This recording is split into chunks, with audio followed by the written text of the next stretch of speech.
Everyone, इस video में हम क्लास 9 साइंस की बुक का चैप्टर 3 जिसका नाम है एटम्स एंड मॉलिक्यूल्स कंटिन्यू करने वाले हैं। तो इस वीडियो में हम स्टार्ट करने वाले हैं molecular mass and mole concept से। तो मॉलिक्यूलर मास क्या होता है, तो हमने सेक्शन 3.2.2 में हमने डिस्कस किया था कॉन्सेप्ट एटॉमिक मास का। तो ये जो कॉन्सेप्ट था उसे हमने मॉलिक्यूलर मास को कैलकुलेट करने के लिए यूज़ नहीं किया। The molecular mass of a substance is the sum of the atomic masses of all atoms in molecules of the substance। तो अब ये molecular mass क्या होता है, तो जो molecular mass होता है किसी भी substance का, वो atomic masses जितने भी atom हैं उन सब के जितना भी atomic mass है ना, उनका sum होता है किसी भी molecule में। It is therefore the relative mass of molecule expressed in atomic mass unit। तो ये क्या है, ये एक रिलेटिव मास होता है किसी भी मॉलिक्यूल का जो कि एटॉमिक मास यूनिट में हम उसको एक्सप्रेस करते हैं। तो यहाँ पे आपको एक एग्जांपल दे रखा है, जैसे आपको यहाँ पे बोल रखा है calculate the relative molecular mass of water H2O। आपको क्या करना है, H2O का रिलेटिवली मॉलिक्यूलर मास निकालना है। और दूसरा दे रखा है कि calculate the molecular mass of NHO3, और हमें NHO3 का भी मॉलिक्यूलर मास निकालना है। तो पहले हम निकाल लेते हैं H2O का।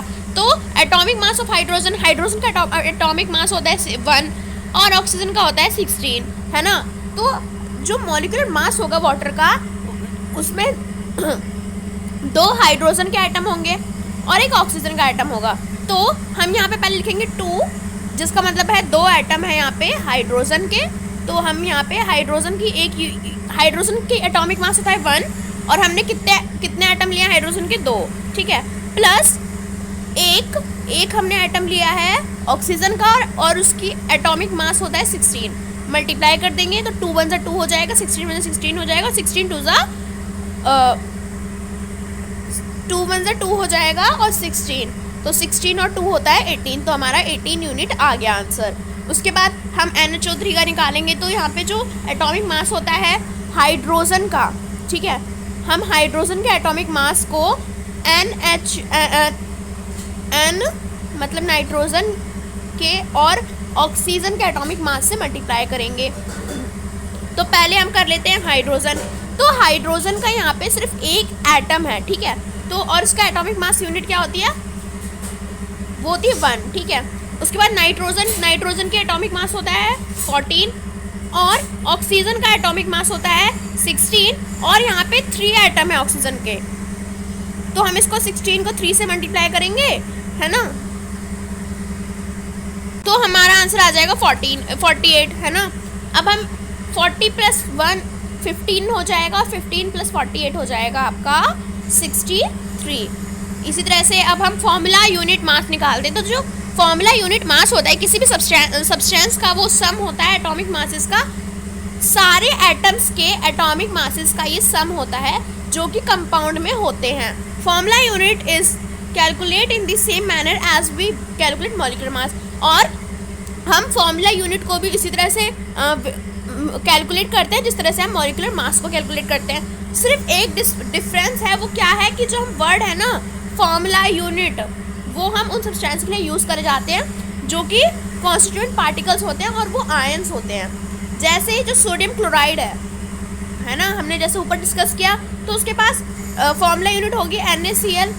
तो जो उसका फॉर्मूला मास होगा उसको हम कैसे कैलकुलेट करेंगे, एक यहाँ पे Na है यानी कि सोडियम का एटम है, और Cl यानी क्लोरीन का एटम है।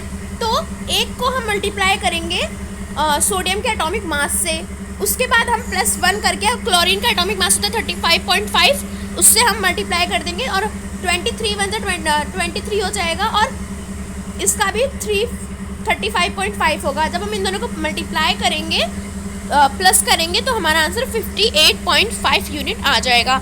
इसी तरह से यहाँ पे आपको बोल रहे हैं calculate the formula unit mass of CaCl, मतलब कैल्शियम और क्लोराइड का हमें फॉर्मूला निकालना है। तो यहाँ पे देखो कैल्शियम का एक एटम है और क्लोरीन के 2 एटम है।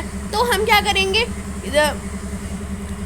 पहले तो हम कैल्शियम लिख लेंगे। तो कैल्शियम का जो एटॉमिक मास होता है वो होता है 40, और प्लस हम 2 करेंगे, क्योंकि यहाँ पे हमने क्लोरीन के 2 एटम लिए हैं। उसके बाद क्लोरीन का एटॉमिक मास होता है 35.5, वो लिख देंगे और उसको सॉल्व करेंगे तो हमारा आंसर 111 यूनिट आ जाएगा, यानी 111 यूनिट।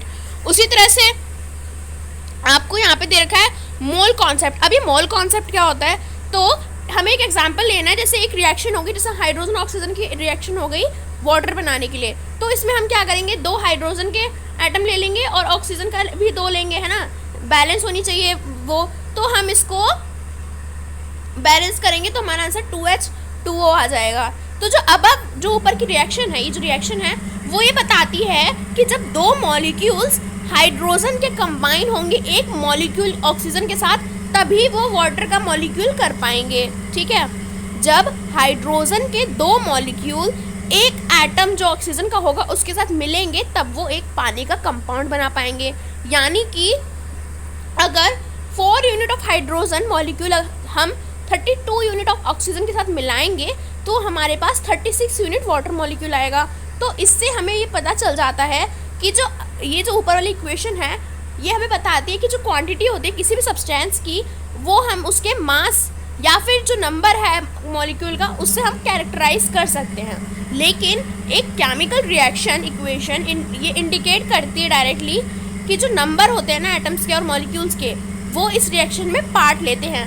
तो it is more convenient to refer the quantity of the substance in terms of the number of its molecules or atoms rather than their masses, so a new unit mole was introduced। तो यहाँ पे बोल रहे हैं कि फिर क्या होता है, हमें ये जानने में और भी ज़्यादा आसानी हो जाती है। किसी भी सब्सटेंस के क्वांटिटी नंबर, मतलब जिससे हमें पता चल जाती है कि इसमें कितने मॉलिक्यूल्स हैं या फिर कितने एटम्स के नंबर हैं, तो इससे हमें आसानी हो जाती है उनके नए मासेस को ढूंढने में। तो इसलिए यहाँ पे एक नया तरीका आया इन सब चीज़ों को कैलकुलेट करने का, जिसको हम बोलते हैं मोल। तो एक मोल जो होता है उसकी जो SI यूनिट है वो अमाउंट ऑफ सब्सटेंस होती है, और एक मोल में एग्जैक्टली 6 पॉइंट यहाँ पे बता रखा है। देखो कोई भी मोल हो यहाँ पे, अगर उसका एक जो एटम है, ठीक है, कोई भी एलिमेंट का एक एटम है, उसकी एक मोल की वैल्यू होगी 6.0221407 इंटू 10 की पावर 23। जैसे आपको यहाँ पे बता रखा है, आप इस चार्ट को देखेंगे तो जो एक, जैसे मान लीजिए एक कार्बन का एटम का एक मोल है, ठीक है, तो उसकी वैल्यू होगी, कार्बन के एटम का एटम होगा वो होगा 6.0022 इंटू 10 की पावर 23। और यहाँ पे मान लीजिए हमने 12 ग्राम एटम लिया, कार्बन एटम ले लिए हैं, तो और उसके बाद फिर क्या होगा, उसके बाद अगर एक मोल हाइड्रोजन एटम का है तो उसकी वैल्यू, एक एटम की वैल्यू इतनी होगी, ठीक है, और 1 ग्राम हाइड्रोजन उसके अंदर होगा। उसी तरह से यहाँ पे भी अगर हम किसी भी पार्टिकल्स का हम कोई भी 1 मोल ले लेंगे, फिर चाहे वो एटम हो, मॉलिक्यूल या आयन हो, तो उसके एक पार्टिकल की जो वैल्यू होगी वो 6.022 इंटू 10 की पावर 23 रहेगी। मैंने आपको समझाया ना कि ये जो हर एक, फिर चाहे वो कार्बन का एटम हो, नाइट्रोजन का एटम हो, सबकी जो वैल्यू होगी एक मोल वो होगा 6.022 इंटू 10 की पावर 23। उसी तरह से यहाँ पे मॉलिक्यूल का जो 1 मोल होगा वो यही होगा, देखो यहाँ पे भी वही बता रखा है, और जो मॉलिक्यूलर मास होगा वो ग्राम में होगा। उसके बाद यहाँ पे बता रखा है this number is fixed numerical value of the Avogadro constant Na। तो ये जो ये नंबर है ना, वो एक फिक्स न्यूमेरिकल वैल्यू है अवोगाड्रो कांस्टेंट की। जब हम इसे यूनिट मोल में क्या करते हैं, एक्सप्रेस करते हैं, तो हम इसको अवोगाड्रो नंबर बोलते हैं। The amount of substance symbol N of a system is measured of the number of specified elementary entities। तो यहाँ पे बोल रहे हैं कि एक सिस्टम होता है ना, किसी भी सिंबल एन होता है, सिंबल को हम एन से डिनोट करते हैं, तो जो अमाउंट होता है सब्सटेंस और जो सिंबल होते हैं उन सिस्टम को हम, वो क्या होता है, वो एक मेजर होता है नंबर्स का, जो कि एलिमेंट्री एंटिटीज़ में क्या होते हैं, स्पेसिफाइड होते हैं। An elementary entity may be an atom. अब वो जो एलिमेंट्री एंटिटी होती है वो एटम भी हो सकती है, मॉलिक्यूल भी हो सकती है, आयन भी हो सकती है, इलेक्ट्रॉन भी हो सकता है, या फिर कोई और पार्टिकल या फिर स्पेसिफाइड ग्रुप हो सकता है किसी भी पार्टिकल का। जो मोल होता है, मोल क्या होता है, अब आपको मैं सही से समझाती हूँ। तो जो एक मोल होता है वो एक सब्सटेंस का अमाउंट होता है जो जिसमें 6.0221407 इंटू 10 की पावर 23 स्पेसिफाइड एलिमेंट्री एंटिटीज होती हैं। ठीक है, किसी भी चीज़ का जो 1 मोल होगा उसकी वैल्यू हमेशा यही रहेगी, फिर चाहे वो कोई भी चीज़ हो, लेकिन अगर उसका 1 मोल है तो उसकी वैल्यू यही होगी। जैसे अगर एक दर्जन होते हैं, ठीक है, तो हम उसको 20 नंबर उसके अंदर आ जाते हैं। उसी तरह से अगर हम 1 ग्रोस बोलते हैं तो उसके अंदर 144 नंबर आ जाते हैं। इसी तरह से अगर हम 1 मोल कहेंगे तो उसके अंदर इतनी ही वैल्यू आएगी, इतने ही नंबर में वो आएगा। Beside being related a number, a mole has more than average. A mole has one more advantage over a dozen or a gross. तो जो एक मोल होता है उसके पास एक और एडवांटेज होती है जो कि डर्जन या ग्रॉस से भी ऊपर होती है। This advantage is that mass of 1 mole of a particular substance is also fixed. यहाँ पे बोल रहे हैं कि जो मास होता है ना 1 मोल का किसी भी पर्टिकुलर सब्सटेंस का, वो हमेशा फिक्स्ड रहता है, और जो मास होगा 1 मोल का किसी भी सब्सटेंस का वो हमेशा उसके रिलेटिव एटॉमिक मास के इक्वल ही रहेगा, या फिर उसके मॉलिक्यूलर मास के ग्राम्स में इक्वल रहेगा। अब यहाँ पे बोल रहे हैं जो एटम्स होते हैं, एटॉमिक मासेस होते हैं एक एलिमेंट के, वो हमें मास बताते हैं एक एटम का जो कि उस एलिमेंट के एटॉमिक मास में होता है। To get the mass of mole of atom of that element, अगर हमें उस मोल के एटम का मास निकालना है उस एलिमेंट के, जिसको हम मोलर मास कहते हैं, तो हमें सेम न्यूमेरिकल वैल्यू लेनी पड़ेगी, बट जो यूनिट होगी उसको हमें यू से जी में चेंज करना है, और जो मोलर मास होगा ना एटम का उसे भी हम ग्राम एटॉमिक मास कहेंगे। जैसे कि अगर एटॉमिक मास होगा हाइड्रोजन का तो उसको हम 1 यूनिट लिखते हैं, है ना, so gram atomic mass unit hydrogen. लेकिन अगर हम इसको ग्राम एटॉमिक मास यूनिट में चेंज करेंगे तो हम इसे 1 ग्राम लिखेंगे, ना कि 1 यूनिट।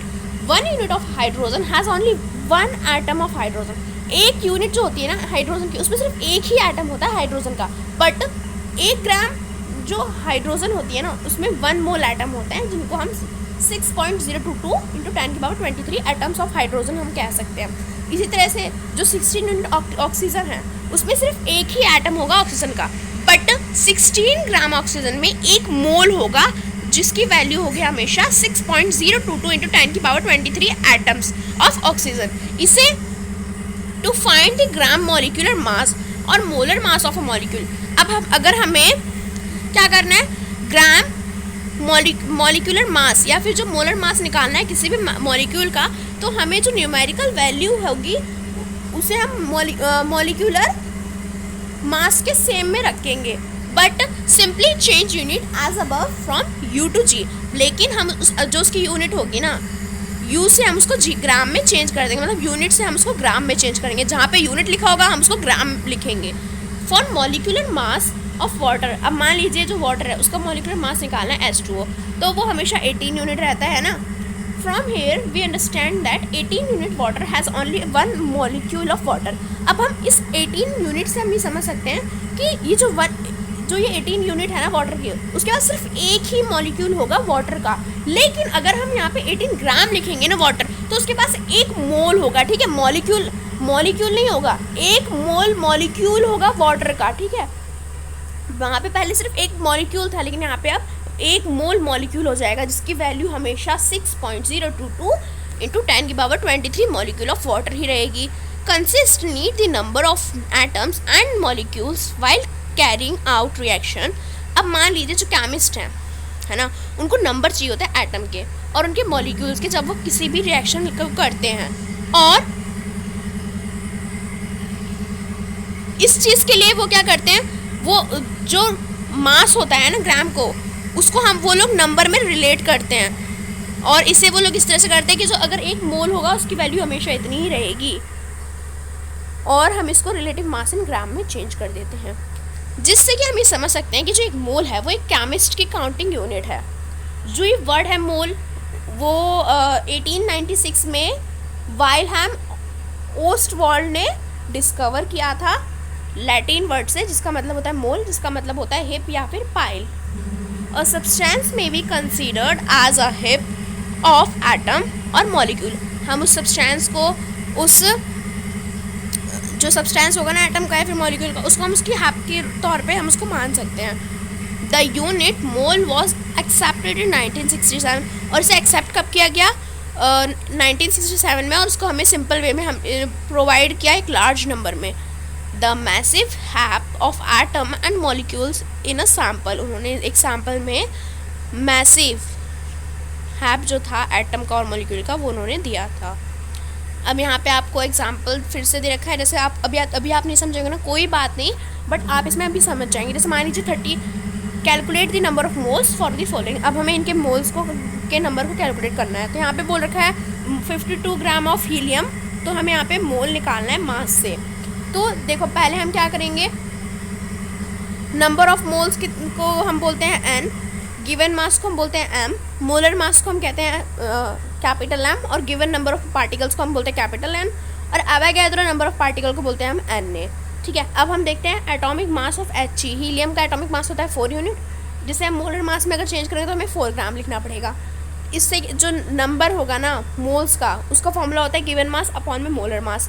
तो यहाँ पे जो गिवन मास था हमारा 52 था और मोलर मास हमारा 4 था। जब हम इसको डिवाइड करेंगे तो हमारा आंसर 13 आ जाएगा। ठीक है, तो ये हमारा आंसर आ चुका है। अब दूसरा क्या निकालना था, 12.044 इंटू 10⁻23 ऑफ He एटम्स। हमें इसमें मोल निकालने नंबर ऑफ पार्टिकल से।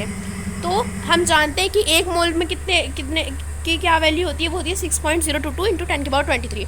तो जो नंबर ऑफ मोल्स का फॉर्मूला होता है वो होता है given number of particles upon में एवोगैड्रो नंबर। तो हमें जो पार्टिकल्स के नंबर दे रखे हैं वो हमें ऊपर लिख देने हैं और नीचे हमें एवोगैड्रो नंबर लिख दिया। उसके बाद अगर हम इसको डिवाइड करेंगे तो हमारा आंसर आ जाएगा, देखो 23, 10⁻23 से ये दोनों तो कट गए, 6 यहाँ पे हो जाएगा 2 3 6 पॉइंट, 2 1 2 2 1 2, यहाँ पे हो जाएगा 2 2 6 12 पॉइंट, 2 2 4 2 2 4। जब इसको और डिवाइड करेंगे तो हमारा आंसर 2 आ जाएगा। ठीक है, उसके बाद यहाँ पे आपको दे रखा है calculate the mass of the following. इन सब का भी मास निकालना है। तो पहले हमें निकालना है 0.5 मोल निकालना है हमें N2 गैस का। तो मास का फॉर्मूला होता है मोलर मास इंटू में नंबर ऑफ मास मोल्स। तो यहाँ पे हमारा मोलर मास है 28, ठीक है, इंटू में नंबर ऑफ मोल्स कितने थे 0.5 ग्राम। जब इनको मल्टीप्लाई करेंगे तो हमारा 40 ग्राम आ जाएगा। उसी तरह से हमें किसका निकालना है, 0.5 मोल निकालना है हमें नाइट्रोजन के एटम्स का। इसका भी सेम फॉर्मूला होता है, नाइट्रोजन आता है 14 नंबर का, जो उसका एटॉमिक मास होता है 14 होता है। इसे हम 0.5 ग्राम से 0.5 से मल्टीप्लाई करेंगे तो हमारा 7 ग्राम आ जाएगा। अब हमें थर्ड निकालना है 3.011 into 10⁻23 number of an nitrogen atom mass from number निकालना है हमें। तो ये जो नंबर ऑफ मोल्स का फॉर्मूला होता है यहाँ पे given number of particle upon में एवोगैड्रो नंबर। तो यहाँ पे हमें नंबर क्या दे रखा है, पहले 3.01 इंटू 10⁻23 और एवोगैड्रो नंबर का फॉर्मूला होता है ये। ठीक है, अगर हम इसको डिवाइड करेंगे तो हमारा आंसर आ जाएगा 7 ग्राम। अब इसी तरह से हमें फोर्थ निकालना है। फोर्थ हमें निकालना है N2 मॉलिक्यूल का। तो यहाँ पे 6.022 दे रखा है और 10⁻23 दे रखी है।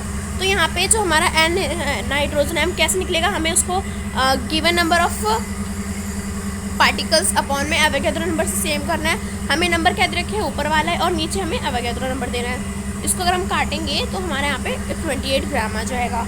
उसी तरह से अब यहाँ पे हमें क्या दे रखा है इन्होंने, calculate the number of particles in each of the following particle. यहाँ पे हमें नंबर ऑफ पार्टिकल्स को कैलकुलेट करना है। जैसे 40 ग्राम ऑफ एन है, ठीक है, 40 ग्राम ऑफ सोडियम है, तो हम इसको नंबर ऑफ मास निकालना है। तो हम कैसे निकालेंगे, सेम फॉर्मूलेज हैं। नंबर ऑफ एटम्स का फॉर्मूला होता है गिवन नंबर अपॉन में मोलर नंबर इंटू में एवोगैड्रो नंबर होता है। ठीक है, उसको हमने क्या किया, यहाँ पे गिवन नंबर हमें है 46, मोलर मास हो जाता है 23, और हमें एवोगैड्रो नंबर ये होते हैं। इनको हमें सॉल्व करेंगे तो हमारा 12.044 इंटू 10⁻23 आ जाएगा। उसी तरह से हमें सेकंड किसका निकालना है, सेकंड हमें निकालना है 8 gram of O2 molecule, number of moles from mass निकालना है। तो इसे हम कैसे करेंगे, जो नंबर ऑफ मॉलिक्यूल है उसका फॉर्मूला होता है गिवन मास अपॉन में मोलर मास इनटू में अवोगाद्रो नंबर। ठीक है, तो हमें गिवन मास था 6 O2 दे रखा है। ठीक है, तो यहाँ पे मतलब हमें दो एटम है ऑक्सीजन के, तो 32 ग्राम आ गया। ठीक है, तो अब हम इसको सॉल्व करेंगे तो हमारा आंसर आ जाएगा है, यहाँ पे हमने गिवन नंबर लिख दिया है, यहाँ पे एवोगाद्रो नंबर लिख दिया। अगर हम इसको सॉल्व करेंगे तो हमारा आंसर आएगा 1.5055 इंटू 10⁻23, जो कि अप्रॉक्सीमेटली हमने 1.51 इंटू 10⁻23 मान लिया है। अब हमें इसी तरह से थर्ड देखना है। थर्ड हमें 0.1 मोल ऑफ कार्बन एटम, हमें इसको गिवन मास से मोल से निकालना है। तो द नंबर ऑफ पार्टिकल और is equal to number of moles of particle into Avogadro number होता है। अगर हमें नंबर ऑफ पार्टिकल निकालना होता है तो उसका फॉर्मूला होता है number of moles of particles into में एवोगाद्रो नंबर। तो नंबर ऑफ मोल्स हमें दे रखे हैं 0.1, जिसको हम 6.022 इंटू 10⁻23 से मल्टीप्लाई करेंगे तो हमारा आंसर आएगा 6.022 इंटू 10⁻22। ठीक है, तो इस तरह से आपका जो पूरा जो चैप्टर है वो कंप्लीट होता है। आई होप आपको पूरा चैप्टर सही से समझ में आ गया होगा। तो अगर आपको हमारी वीडियो अच्छी लगी तो प्लीज़ हमारी वीडियो को लाइक करिएगा, फ्रेंड्स के साथ शेयर करिएगा और ऐसी वीडियोस के लिए हमारे चैनल को सब्सक्राइब करना बिल्कुल ना भूलिएगा। Thanks for watching video, bye bye guys.